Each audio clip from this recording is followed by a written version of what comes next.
আমরা কিন্তু এখানে তালা মেরে দিব। আপনারা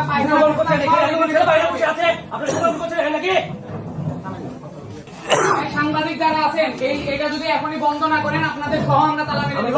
কিন্তু আমরা কিন্তু এখানে তালা মেরে দিব। আপনারা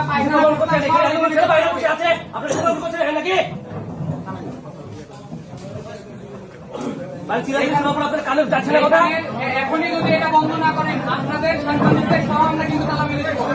আমরা চাই না সাংবাদিকের সাথে কোন রকমের ব্যবহার করতে। আমরা